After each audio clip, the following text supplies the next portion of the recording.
옆에 있는 분들하고 우리 이렇게 인사했으면 좋겠습니다. 우리 교회는 좋은 교회입니다. 우리 교회는 좋은 교회입니다. 네, 다른 분들하고 우리 인사하겠습니다. 네, 인사를 얘기하네요. 다른 분들하고 인사하겠습니다. 우리 교회는 사랑이 많은 교회입니다.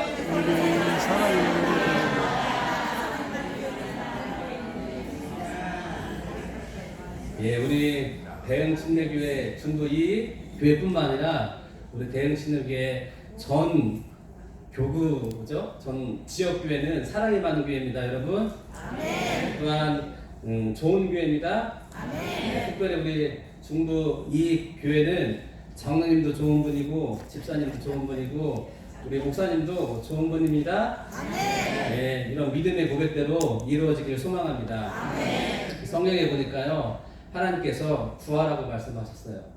하나님께서 내 입을 어떻게 하라고요? 예, 크게 넓게 벌려라. 그러면 그대로 이루어 주신다라고 하나님께서 말씀해 주셨다라는 것입니다. 그래서 그 믿음대로 정말 이 대흥침례교회가 그렇게 부흥하고 지역사회에 정말 많은 도움을 주는 그런 교회가 되기를 주님의 이름으로 간절히 축원합니다. 이렇게 부족한 저를 하나님께서 이 교회에 이렇게 보내주셨는데 너무도 감사합니다. 솔직히 말해서 제가 이 교회에 안 오려고 했어요. 왜냐하면 아시는 것처럼 저희 누님이 이 교회에 섬기고 또한 저희 내용이 이 교회에서 섬기기 때문에, 그렇기 때문에 친인척이기 때문에 제가 오기를 꺼려했어요. 그런데 하나님께서 뜻이 있어서, 하나님께서 어떤 섭리가 있어서 저를 이곳에 보내주신 줄 믿습니다. 그래서 제가 이 시간에 말씀을 전하려고 합니다. 그 말씀에 은혜 받으시기 바랍니다. 여러분, 우리가 이렇게 오늘처럼 주일이면 교회에 와서 예배를 드리게 됩니다. 예배 드릴 때 우리가 찬양도 드리고 우리가 기도도 하고 우리가 헌금이라는 것들도 드리게 됩니다. 그런데 여러분, 우리가 교회에서 예배 드릴 때 우리가 헌금이라는 것을 이렇게 드리는데 왜 우리가 헌금이라는 것을 드릴까요? 우리가 예배 드리면서 헌금 없이 찬양 드릴 수도 있고 말씀도 들을 수 있어요. 그런데 여러분, 우리가 왜 그러한 헌금을 드리면서 우리가 예배에 나아갈까요? 우리가 헌금에 대해서 보통 가지고 있는 오해가 있습니다. 첫 번째는 헌금에 대해서 우리가 기부금이라고 생각하는 분들이 계셔요. 우리가 교회에 나와서 헌금을 드리는데 이 헌금은 남을 돕기 위해서 드리는 것이다 라는 생각을 가지고 그 헌금을 드린다라는 것입니다. 그래서 연말에도 이렇게 보게 되면 기부금이라는 그런 생각으로 교회에서 정산을 하시는 그런 분도 계신다라는 것입니다. 여러분, 우리가 드리는 그 헌금이 기부금일까요? 우리가 드리는 그 헌금이 여러분 교회를 돕기 위해서 드리는 것일까요? 물론 우리가 교회에 다니다 보게 되면 그 헌금이 교회에서 사용되어지는 돈이 되어질 수가 있어요. 어떤 사람들을 도울 수도 있고 교회 예배를 위해서 필요한 것을 위해서 드리기도 한다는 것입니다. 그런데 여러분, 우리가 드리는 그런 헌금은 기부금이 아니라는 것입니다. 만약에 우리가 드리는 그 헌금이 기부금이라고 한다면 그 헌금에 대해서 기부금이라고 이야기를 해야 한다는 것입니다. 그런데 우리가 그거에 대해서 기부금이라고 이야기하는 것이 아니라 그거에 대해서 헌금이라고 이야기한다는 것입니다.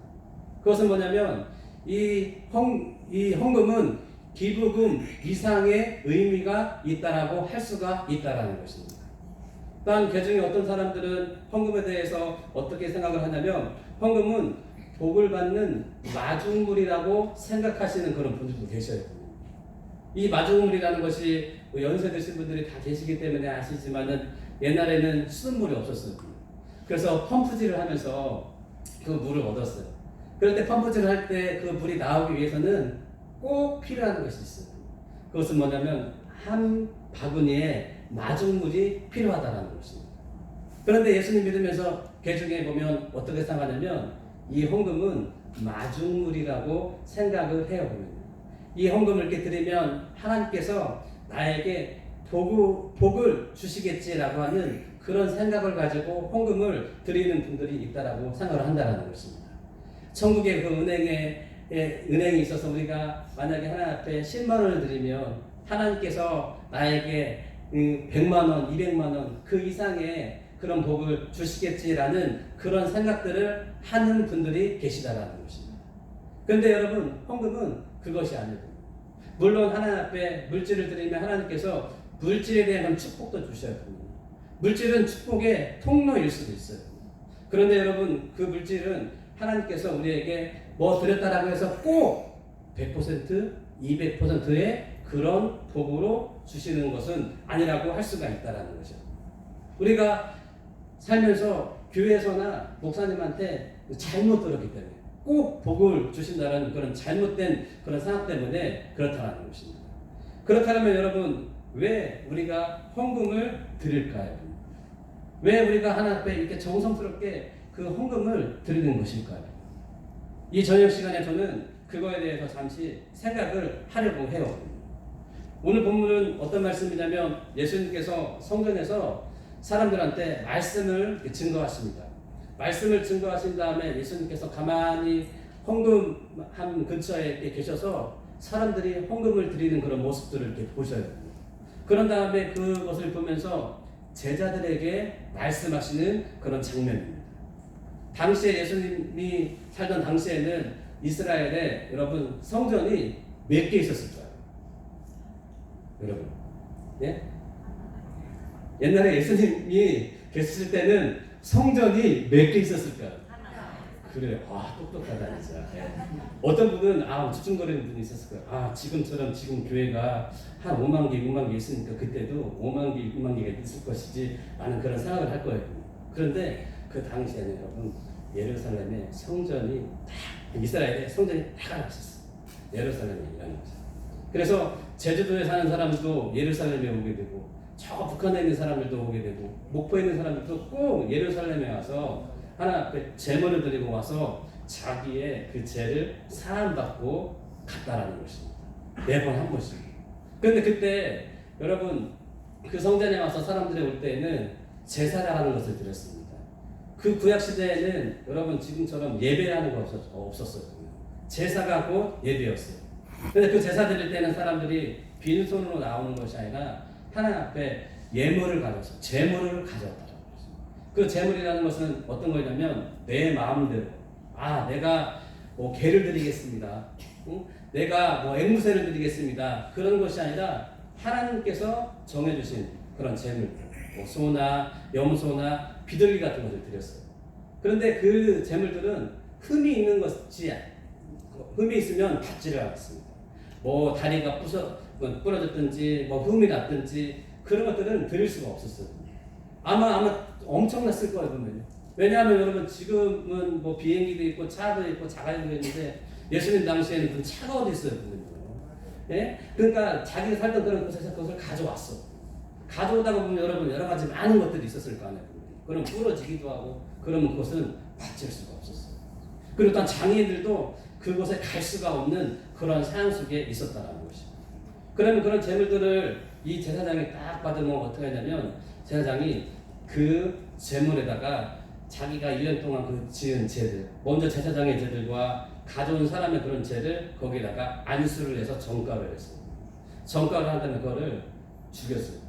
목 치고 배 딱 갈라서 내장 같은 거 다 집어넣은 다음에 그거를 완전히 그거를 태워야지만은 그것이 제물이 되어졌다라는 것이죠. 근데 그것이 제물이 될 때도 제사장이 이것이 제물이 된다라는 그런 선언이 있어야지 그것이 제물이 되어질 수밖에 없는 그런 상황 속에 있었다라는 것입니다.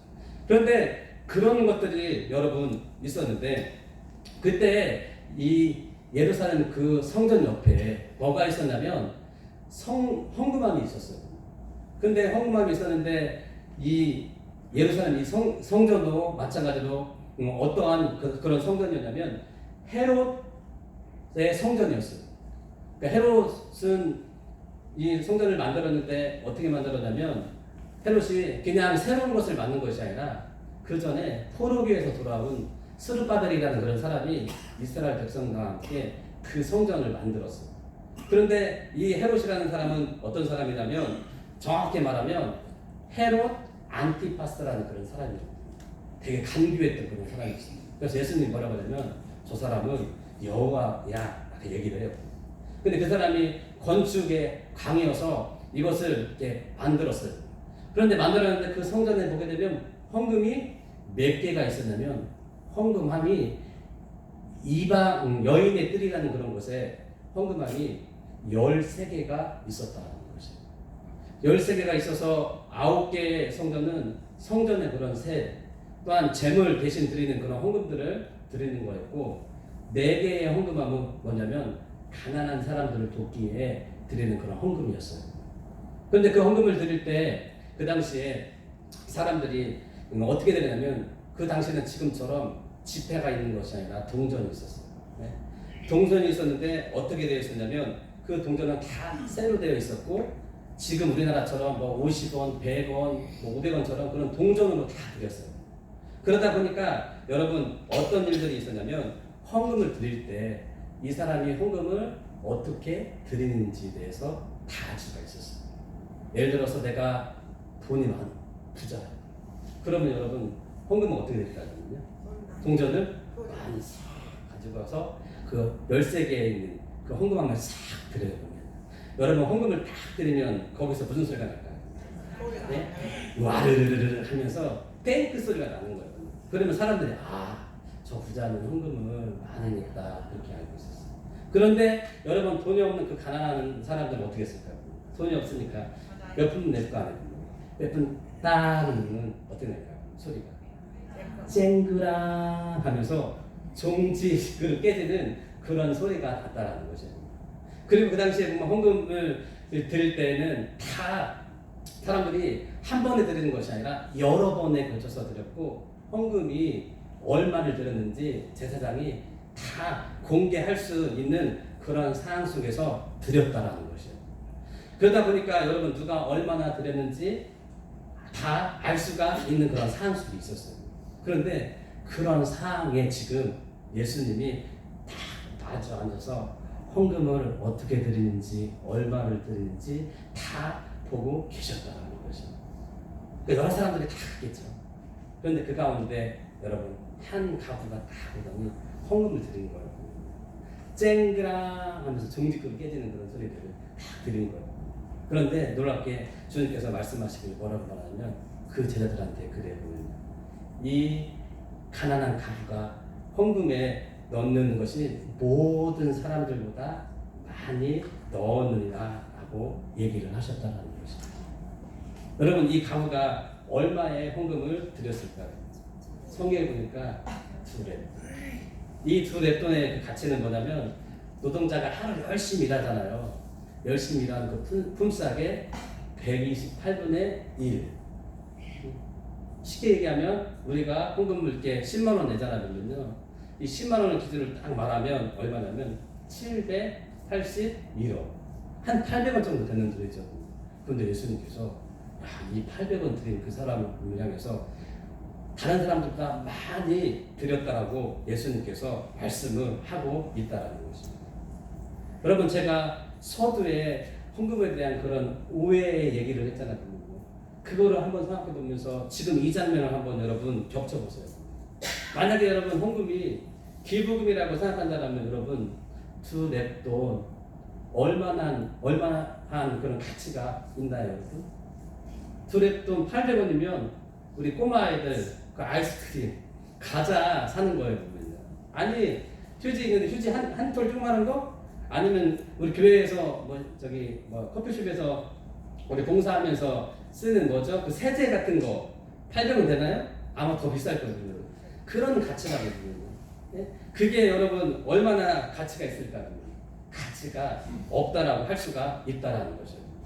그리고 또한 여러분 여기에 보게 되면 여러분 이 가부가 돈을 다 드렸다고 했잖아요. 자기 생활비에 전부를 드렸는데 하나님께서 그렇다면 전부를 드린 이 가부에게 하나님께서 30배, 60배, 100배의 축복을 주셨을까요? 오늘 말씀 44절에 보게 되면 없어요. 보면요. 주님께서 뭐라고 말씀하시냐면 그 여인이 자기의 모든 소유를 전부를 넣었느냐 하고 말씀이 딱 끝나고 있다라는 것이에요.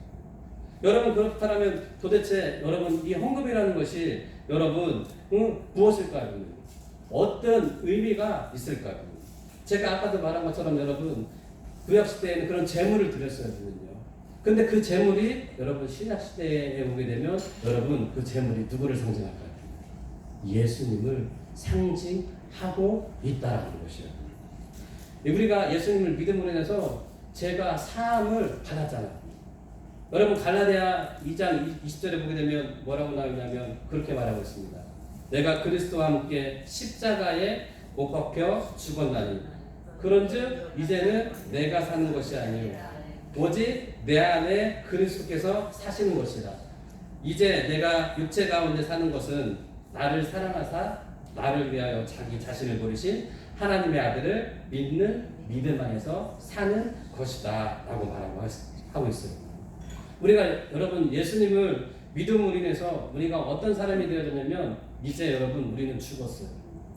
더 이상 나는 여러분 내 것이 아니라는 것이에요.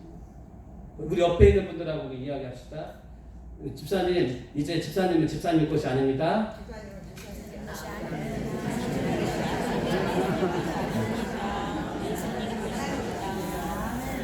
여러분 이 갈라디아서 2장 10절에 보게 되면 뭐라고 말하냐면 이제 십자가에 못 박혀 죽으셨나니 이제 내가 사는 것은 내가 아니요 내 안에 그리스도께서 사신 것이라고 분명히 말씀을 하고 있다라는 것이에요.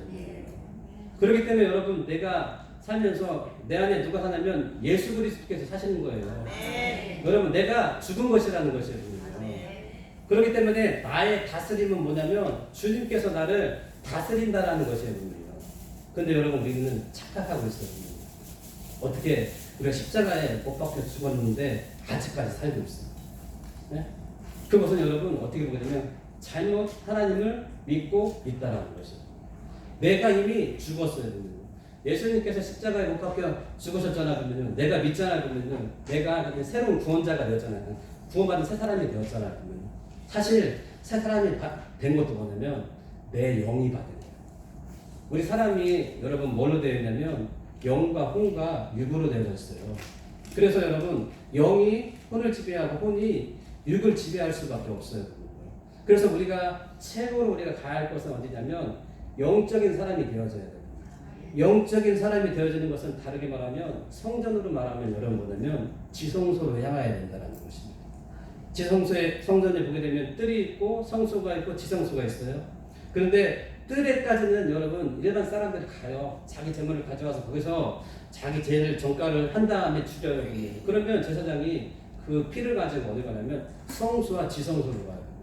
그러면 여러분 성소에는 뭐가 있냐면 우리가 아는 것처럼 그게 있습니다. 7 촛대가 있고 또한 진설병이라는 거. 7 촛대는 여러분 성령을 가리키는 것이고 진설병은 떡을 상징하는 거예요. 그래서 우리가 볼 수가 있어요. 그런데 여러분 그 지성소에는 뭐가 있냐면 여러분 법궤가 있잖아요. 그 법궤가 있는데 그곳은 깜깜해요. 그리고 그곳은 아무나 갈 수가 없어요. 그래서 대제사장 1년에 한 번 딱 그 피를 가지고 딱 가는데 어떻게 하냐면 방울을 달고 가잖아요. 그런데 그 안에 들어갈 때 여러분 어떻게 들어가는지 아세요? 아무것도 안 보이니까 내가 촉각으로 갈 수밖에 없다는 것이죠. 촉각이라는 것은 뭐냐면 내 의지로 가는 게 아니에요. 네? 오직 성령으로 우리가 가는 것이라는 거죠. 그렇기 때문에 여러분 우리의 그 지향점은 어디냐면 그 성소를 지성소를 향해서 우리가 가는 것이에요. 보면요. 그런데 여러분 우리가 주님을 믿는다라고 하면서 어떻게 사시는지 아세요? 보면요. 육적으로는 안 살죠. 네? 근데 혼적으로 살아요. 응? 혼적인 게 뭐죠? 지정이, 나의 의지, 나의 감정, 나의 생각으로 산다고. 그러다가 좀 말씀 듣고 기도하고 눈물 흘리며 성령 충만한 것 같아. 네? 그래서 좀 영적으로 살고. 그러다가 남편이 무슨 얘기하면 여러분 어때요? 네? 남편이 무슨 얘기하면 여러분 금방 내가 넘어지고 쓰러지고 그런 가운데 있잖아요. 그 상황 속에서 남편이 뭐라고 하는 그런 이야기들을 정말 영적인 그런 눈으로서 사단이 그 남편 가운데 있어서 나를 넘어뜨리기 위해서 한다라는 그런 생각들이 나에게 있어야 되는지 그러지 못한 가운데 있다라는 것입니다. 제가 예전에 제가 지금 옥전에 온 지 한 3개월 되었어요. 3개월 되기 전에 제가 이제 전에 있는 교회에서 사역을 할 때 새벽에 항상 뭘 했냐면 차량 운행을 다 했어요. 차량 운행을 하는데 그 가운데 보면 권사님들끼리 타시고 그랬어요. 근데 하루는 어떤 일이 있었냐면 권사님들끼리 싸우신 거예요. 싸우시는데 어떻게 싸우냐면 한 권사님이 그러는 거예요. 보면요, 그분한테 보면 자기를 마귀라고 얘기를 했다고. 목사님, 저분이 나를 마귀라고 그래요. 막 그렇게 얘기를 해요. 보면요. 근데 이 권사님은 뭐라고 하냐면 그 권사님이 담긴 그런 의미는 뭐냐면 지금 마귀가 저분 뒤에서 이렇게 조종해서 자기한테 그런 얘기를 하는데, 응? 그거를 모르고 이분이 그렇게 얘기했다라는 것입니다. 여러분, 그 권사님이 여러분 왜 그렇게 했을까? 영적으로, 직분적으로는 여러분 권사였어. 근데 영적인 그런 성숙도에 있어서는 권사가 아니었다라는 것입니다. 만약에 마귀가 그랬다고 얘기를 했다라면 권사님 그래요. 제가 죄송합니다. 내 믿음이 약하네요 하면서 내가 기도하고 주 앞에 더욱더 나가야 되는데 그러지 못했어요. 그래서 싸우더라고요. 우리도 마찬가지라는 것입니다. 여러분, 내가 십자가에 죽었다라는 것은 뭐냐면 나의 자아가 죽은 거예요. 예? 나는 아무것도 없는 거야. 그래서 어떤 사람이 뭐라고 하더라도 여러분 우리가 이래도 흥 저래도 흥 그래야 된다라는 것이에요. 그래서 우리 충청도 그 사투리 가운데 그런 말이 있잖아요. 그런 이야기 들을 때 우리가 그래야 됩니다. 어떻게 하냐면 이런 얘기예요. 그런가 봐요. 우리가 그렇게 우리가 생각을 해야 된다는 것이에요. 그럼을 통해서 그 사람을 이해하고 그 사람들을 포용하고 용서할 때 여러분 그 공동체가 어떻게 될까요? 부흥하고 성장하고 그렇게 되어진다는 것을 우리가 볼 수가 있다는 거죠. 여러분, 이렇게 우리 예수님을 인해서 우리가 이렇게 십자가에 못 박혀 죽음을 인해서 우리가 구원을 받는 거예요. 그래서 여러분, 우리 안에는 누가 사는 거냐면 예수님께서 사시는 것이에요. 내 안에 예수님이 사시는 것이라는 것입니다. 또한 내가 예수님 안에 사는 거예요. 이게 뭐냐면 구원이에요. 보면요. 다른 말로 말하면 이게 뭐냐면 영생이에요. 영생으로서 우리가 그거를 계속 가지고 살아가는 거예요. 우리가 예수님 믿고 여러분 그러잖아. 그러면 나 저 예수님 믿겠습니다. 그러면서 침례죠. 침례교에서는 침례 딱 받고 그러면 구원이 끝나는 것이 아니에요. 구원은 뭐냐면 이미 고백하고 내가 죽을 때까지 그 삶을 살아가는 거예요. 성화의 그런 삶을 거치면서 영화의 그런 삶까지 가는 게 뭐냐면 전체적인 게 뭐냐면 구원이라고 할 수가 있어요. 이거를 가지고 우리가 살아가야 된다는 것입니다.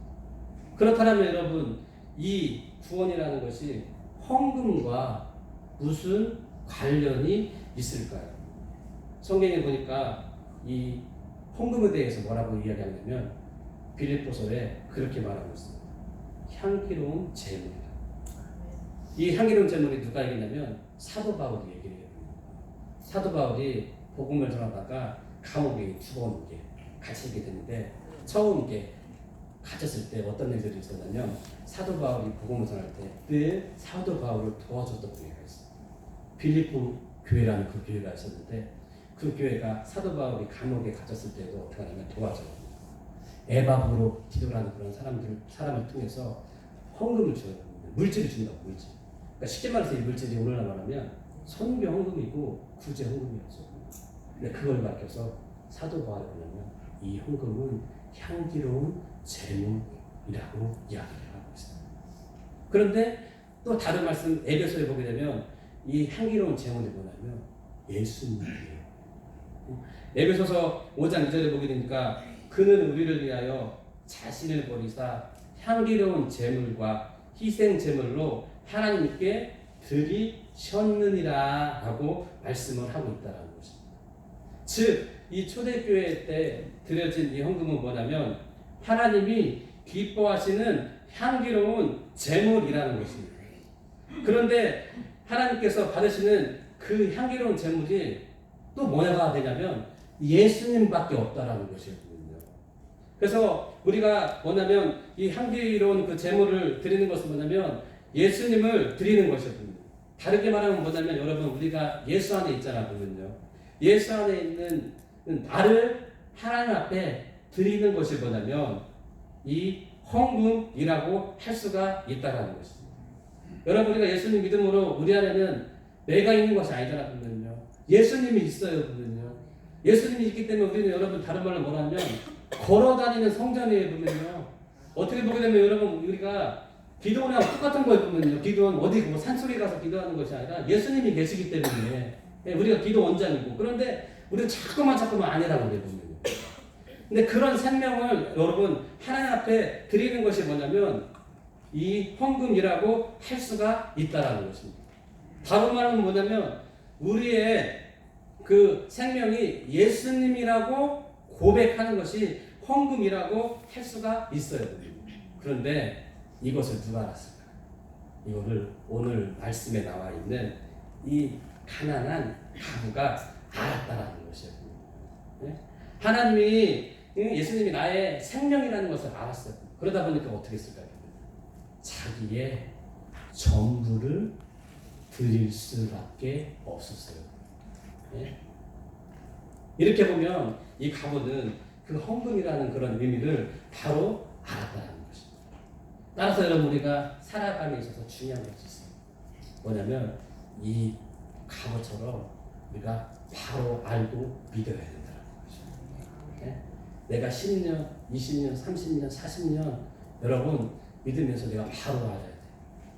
여러분 우리가 그 옛날에 1992년도에 우리나라를 이렇게 떠들썩하게 한 사건이 있었어요. 뭐냐면 그 시한부 종말론. 그런데 여러분 이 시한부 종말론이 어떻게 비롯된지 아세요? 보면요, 한 중학생이 있는데 그 중학생이 꿈을 꿨대.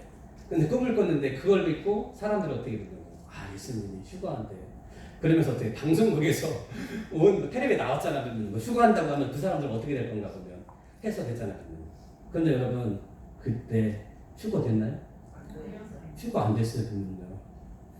그래서 망신살을 이렇게 끼쳤다라는 것입니다. 왜 그 사람들이 그렇게 되었을까요? 왜 그러냐면 말씀이 없었기 때문에. 그 환상을 말씀으로 확인해야 되는데 그것을 못했어요. 보면요. 말씀을 통해서 분별력을 가지고 해야 되는데 못했다라는 것입니다. 여러분 우리가 아무리 헌신을 하더라도 보면 우리의 마음이 아무리 정말 변화되어지고 새롭게 되더라도 여러분 그 가운데 뭐가 있어야 되냐면 말씀이 있어야 돼요. 말씀의 분별력이 있을 때 어떻게 되냐면 그 사람이 바르게 세워지는 것을 볼 수가 있다는 것입니다. 그렇기 때문에 여러분 우리가 어떻게 되면 특별히 우리 이 대흥신대교회 다니시는 분들은 바로 가야 돼요. 그래서 예배도 잘 드려야 되지만은 성경 공부도 잘 해야 돼요. 그래서 내가 보는 복음을 보는 것이 아니라 목사님들께서 잘 가르쳐주는 것들을 우리가 통해서 우리가 믿음으로써 잘 세워져야 된다는 것입니다. 그렇게 될 때 여러분 우리가 어떤 삶을 살아가게 되냐면 이 가부처럼 그렇게 살아가져야 됩니다. 헌금 드릴 때 그냥 헌금 드리는 것이 아니라 하나님 내 생명을 드립니다. 하나님 내가 돈에 의해서 내가 좌우되어지는 그런 사람이 아니라 주님께서 나의 주권자가 되어주십니다. 주님 받아주십시오. 주님 이끌어 주십시오 하면서 그렇게 나아가는 그런 건강한 교회, 그러한 성숙한 교인이 되어지는 것을 우리가 볼 수가 있다는 것입니다. 난 그 사실을 우리가 알 때 어떻게 보면 우리가 헌금을 내 지갑에서 꺼낼 수밖에 없어요. 왜냐하면 내 생명을 드리기 때문에. 여러분 이런 사실들을 기억하시고 한 주간 살아감에 있어서 이 귀한 헌금의 의미를 알고 헌금에 담겨진 신앙 고백을 기억하면서 우리의 생명의 주권자이신 하나님의 뜻에 따라서 하나님께서 우리에게 맡겨진 그 사명들을 잘 감당하면서 승리하시는 저와 여러분들이 되시기를 주님의 이름으로 간절히 축원합니다. 아멘. 기도하겠습니다.